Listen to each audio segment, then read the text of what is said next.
I'm Carol Mickelson, the coordinator of the NATS Art Song Composition Award Program, and I'm here to report to you that the 2010 Composition Award Contest has been very successful. There were 80 entries, all quality entries, and we've come up with wonderful winners, a first and second place winner, and 2 honorable mentions and other finalists.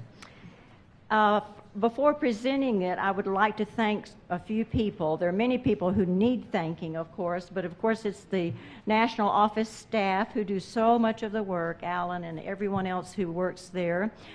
I have a screening committee of 2 people, Lucinda Schultz and Tian Retief, who have been doing this for 10 years. They go through all the packets and make sure that all the T's are crossed and the I's are dotted and so forth before entries are accepted.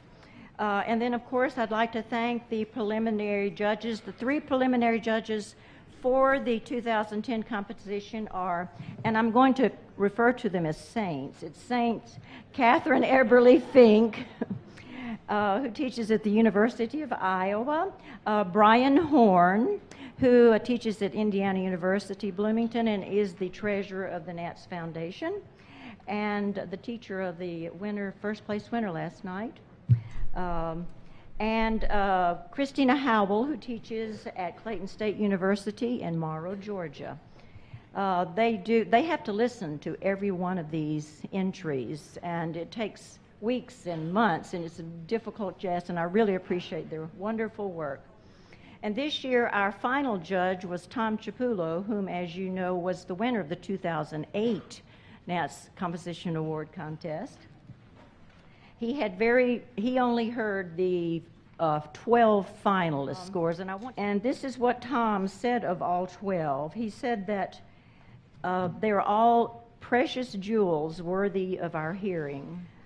2 mentions of the 12 finalists who are NATS members. One is Judith Cloud, who teaches at the University of Northern Arizona, and I think was going to be here. Carol Kimball wrote an article that appeared in the May-June Journal of Singing about Judith's work. And then Tim Hookman, who's a long-term NATS member, who has entered the competition maybe 4 times and has always been a finalist. And I want to point that out, not that he's never won, but that his work is so consistent that he is always a finalist. The 2 honorable mentions were Timothy Stevens' Letters to the World, which Tom called an important addition to the repertoire of the Dickinson settings, and Love Letters from a War by Charisse Leiter, which he describes as a deeply moving, personal, and extraordinarily moving work by a composer with a distinctive individual voice. The second place winning composition is In the Garret by Christina Witten Thomas. In the Garret is a cycle of 6 songs for soprano and piano, mirroring the 6 sections of Louisa May Alcott's poem of this title. Ms. Thomas resides in Pasadena, California, as a singer, a private voice, and flute teacher. She writes both song and choral music. And she was a finalist in the 2006 Art Song Composition Award. Tom says of her work, "I loved this piece. It is an extraordinarily moving work, thoughtfully constructed and shaped with great skill and commitment. In the Garret is at once constantly surprising and completely inevitable. I hope this piece is performed 1,000 times. It deserves a permanent place in the repertoire." And now for the first place winning composition, it is Missed Connections by New York composer David Sisco. The text of Missed Connections is based on anonymous Craigslist postings. Very unique. And Tom Chiapullo says of this piece, "This is a work of tremendous variety, filled with whimsy and also very touching. Extremely well written for the voice and filled with challenging, though idiomatic, piano writing. Missed Connections is the work of an immensely talented and engaging composer." Those are nice words, aren't they? All the information about about David is displayed there in the program, but I would say that he's one of the most versatile artists that I've heard of. He's a singer of musical theater and classical music. He's also a voice teacher of musical theater and classical music. He currently teaches at Marymount, Manhattan, in the theater department. And he is a composer of music in both those genres, and he's a playwright, having won awards as a playwright and a librettist and an orchestrator, and just the list goes on and on. So now, without further ado, we'd like to welcome David to the podium, to the NATS convention, and to the podium to tell us about Misconnections and the performers.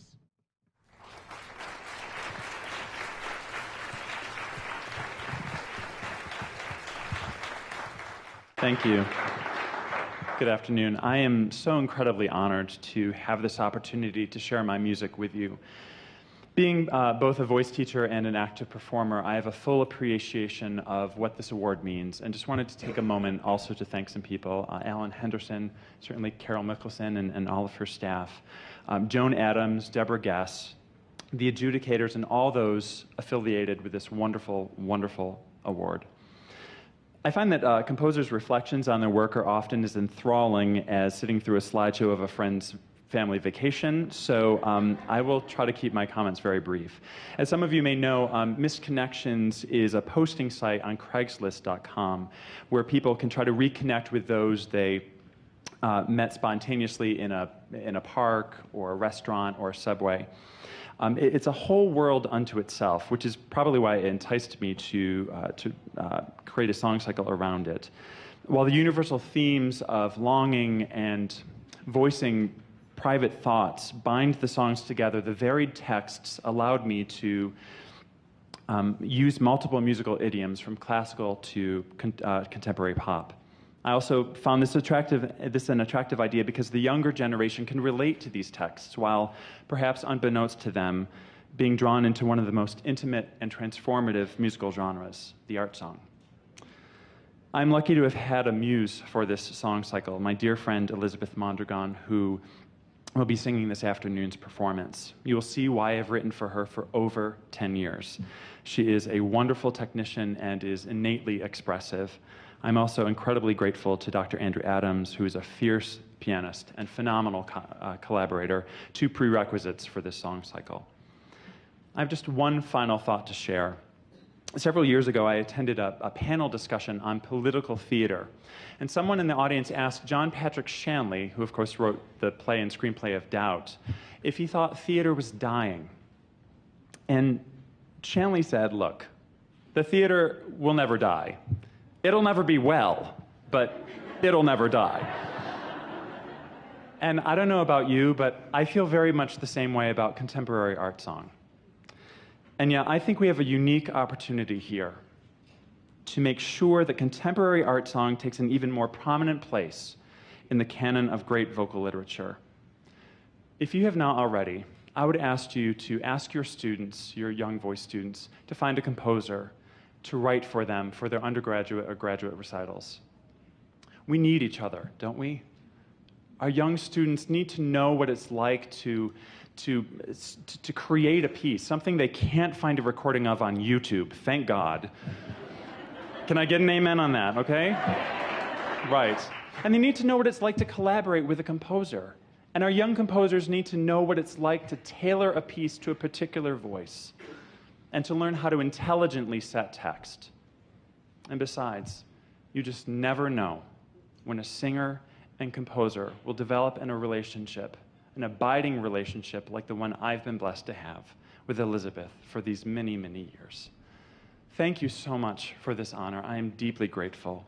I hope you enjoy my song cycle, Missed Connections, and please join me in welcoming the artists.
who I think it is.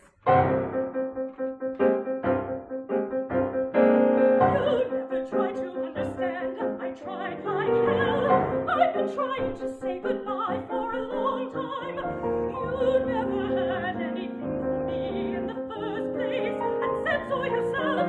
This is proof, posted in some obscure area of the internet, instead of talking to me about it. Typical. I wish you a fun time up there on your cross.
chicken.